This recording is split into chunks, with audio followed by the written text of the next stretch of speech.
Hey people, welcome back to Savvy Wallet. It's Atto here. How are you doing on this beautiful day? As you may have heard, apparently we're going to be facing a recession that we've never seen before, right? And honestly, it's not surprising. There's no planes in the air. How weird is that? I can't get a haircut. I can't go to the bar and have a drink. I can't get jollof rice from my mum. You get the point. It's terrible all round. So today I'm going to be talking about 5 ways to help protect yourself from this upcoming recession. If you're worried about the upcoming recession, make sure to watch this video till the end so that you get the tips that will help you with it and that you have a good understanding of what a recession is and what it entails. So before we get into the video, if you're enjoying the content that I produce weekly and you think it provides you with value, make sure to hit the subscribe button below and hit the bell notification next to it so that you get a notification whenever we upload a new video. So let's get into it, right? So let's start off, before we get into our tips, let's start off with what a recession is. A recession is when the economy within the UK contracts over a 6-month period. So that means we're no longer growing, we're actually receding, right?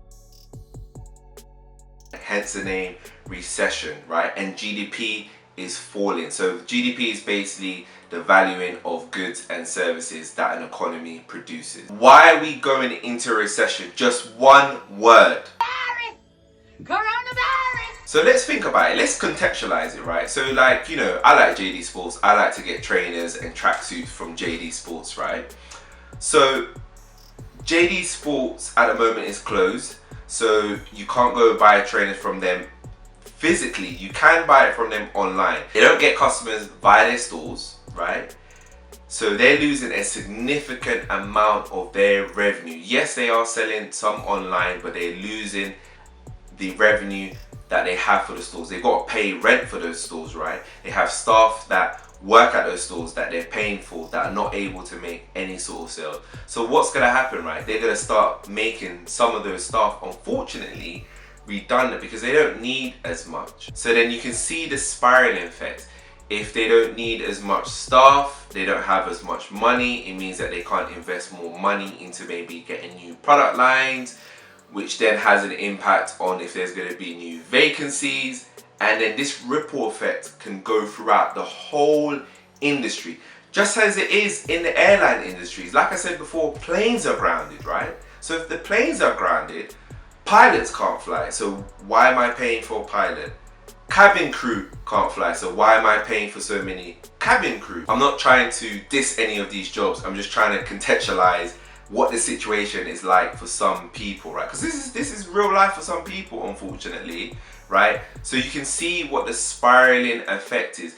Plus, the government is loaning so much money to these businesses as well to help stimulate the economy. But as long as things are closed, revenue's not being able to be generated.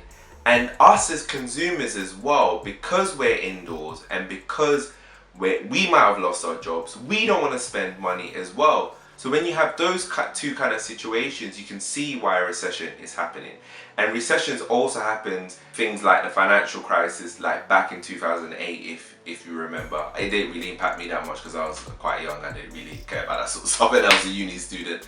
But yeah, that is the, why a recession can happen. So how does it affect you? So let's use me as an example, right? So I still have my job, fortunately. It is a big company, but this company isn't making as much money as they probably forecasted to make. So instead of maybe invested in give me an increased salary, they're probably going to save their money. Definitely not going to get a promotion this year. So that kind of impacts my quality of living, right? Because inflation is probably going to be going up over the year. My costs can increase over so many other areas. My energy bills could go up, my food costs could go up, any other sort of services that I'm paying for could potentially go up, right? So that's one situation. Now, my job, whether it's business critical or not, if it isn't business critical, you could potentially, your job could be at risk as well as businesses find ways to cut more money. And unfortunately, if you're unemployed, there might be less vacancies for the position that you are applying for. So that means more competition. So that's how it can affect you from like an employment point of view. From a psychologically point of view, because we're trying to, be careful and we're trying to plan for doomsday, right? We're clutching our purses closer to us. We don't want to spend as much money. And that's what typically happens in a recession. People don't want to spend as much money. I know me, I don't want to spend as much money. I'm just like, no, like, I'm so worried. I'm like, what happens if I lose my job tomorrow? What am I going to do, right? I need to have some money. So I'm only spending on essentials. If you have a company, let's say like you own a barbershop, right? You got customers like me that can't cut our hair. I can't come and visit you. I can't be like, boss man, can you give me a quick fade, right? I can't do that at the moment, right? So they're losing money on a daily basis, but they still have to pay rent, right? And then the barbers that are hiring a chair, they might be losing customers. So they're like, I can't even hire a chair. And then the barbershop owners then lose an additional revenue from that. So you can see how this can have an impact on business owners as well. And with coronavirus, the landscape might be that it's going to be a limited amount of people that are going to be able to be in a barbershop as an example. And that could be a ripple effect across everywhere. So you can see how that can impact people on all levels. But it's not all doom and gloom. There are ways to protect yourself from this upcoming recession. Now, the first thing I will say to you is build an emergency fund of at least 3 to 6 months monthly expenses, and you can start straight away. It's not about depositing a lump sum into your savings account. It's about building it up over a set period of a time. For example, put £100 every month for the next year, and then you have 1,200 in your account. Something like that, right? Or you can put more. It doesn't have to be a lump sum. Every little penny counts. Just to make sure that in case of a rainy day, just in case that you might lose your job, in case that you might have reduced hours if you're on like part-time on contract, that you can help yourself survive for that, right? I'm even still trying to build an emergency fund. So it's something that we all need to make sure that we can do so that we can plan for that doomsday. The second tip that I have for you, and you've heard me screaming this in my previous videos, I've got 2 videos on this currently. Start a side hustle. I've got one video about how to make £500 per month extra. I'll put the link up in above and below. So make sure to go and check those videos. Guys, and ladies. I know I say guys a lot. And ladies. Make sure to get a side hustle. And it can be in anything or any skill that you have that you think that you can share with the world. Whether that's designing textiles, whether that's buying and selling products. A lot of people are doing this on eBay and Amazon at the moment, and there's somebody that I follow on Instagram that is doing this really well, has been doing it for 6 months and is making a killing buying and selling products. That even so much, she's so successful that she's going to be creating a course and selling that. So you can do so many things. You can create an online valuable course. You've got things like Skillshare that you can do on that. You've got Udemy.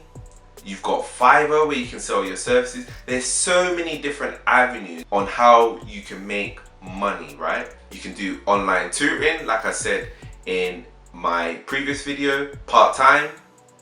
So there is so many avenues. There's no excuses.